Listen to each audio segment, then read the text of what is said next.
रात का गहरा सन्नाटा था। आसमान पर चमकते तारे ज़ैनब की जिंदगी की मानिंद खामोश थे, जैसे सब कुछ एक ठहरी हुई हालत में हो। ज़ैनब अपने कमरे के कोने में बिछी हुई पुरानी जाए नमाज पर बैठी थी। इसके हाथ दुआ के लिए उठे हुए थे और आंखों से आंसू मुसलसल बह रहे थे।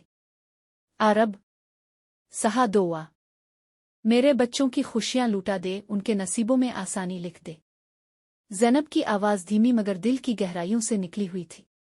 इसकी जिंदगी हमेशा से इतनी मुश्किल नहीं थी। 5 साल पहले सब कुछ ठीक था।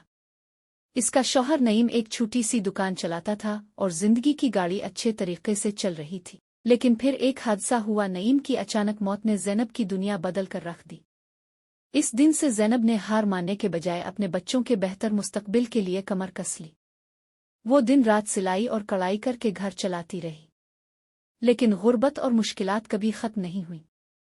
वो चाहती थी कि इसके दोनों बच्चे पढ़ लिख कर एक कामयाब जिंदगी गुजारी, लेकिन हालात रोज बरोज बिगड़ते जा रहे थे।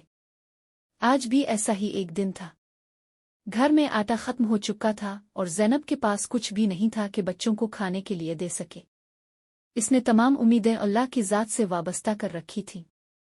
इसी दुआ के दौरान अचानक दरवाजे पर हल्की सी दस्तक हुई। ज़ैनब ने आंखों के आंसू पोंछे और जल्दी से दरवाजे की तरफ बढ़ी। दरवाजे पर उसका बूढ़ा पड़ोसी बाबा नेमत खड़ा था। बाबा नेमत गांव के सबसे हमदर्द और रहमदिल इंसान थे। बेटी, ये लो, ये तुम्हारे शौहर के पुराने दोस्त ने भेजा है।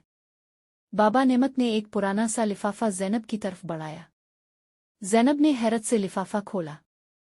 अंदर कुछ पैसे और एक खत था। खत में लिखा था, ज़ैनब बहन, मैंने बहुत साल पहले नईम भाई से कर्ज लिया था, लेकिन हालात ने मुझे मौका ना दिया कि वो लूटा सको। आज अल्लाह ने मुझे ये मौका दिया। ये रकम कबूल कीजिए। ज़ैनब की आंखों से खुशी के आंसू छलक पड़े। इसने जल्दी से बाबा नेमत का शुक्रिया अदा किया और खुदा के हुजूर सजदे में गिर गई। आरब, तेरा शुक्र है, तूने मेरी दुआ कबूल कर ली। इस रात ज़ैनब ने अपने बच्चों के लिए खाने का इंतजाम किया और सुकून से सो गई। इसकी उम्मीद और यकीन पहले से ज्यादा मजबूत हो गया। इसे यकीन हो गया था कि अल्लाह हमेशा अपने बंदों की मदद करता है, सिर्फ सब्र और यकीन का दामन थामे रहना जरूरी है। और इसी तरह ज़ैनब की जिंदगी में एक नया आगाज हुआ। वो जान गई कि मुश्किलात हमेशा रहने वाली नहीं होती, लेकिन दुआ का असर हमेशा रहता है।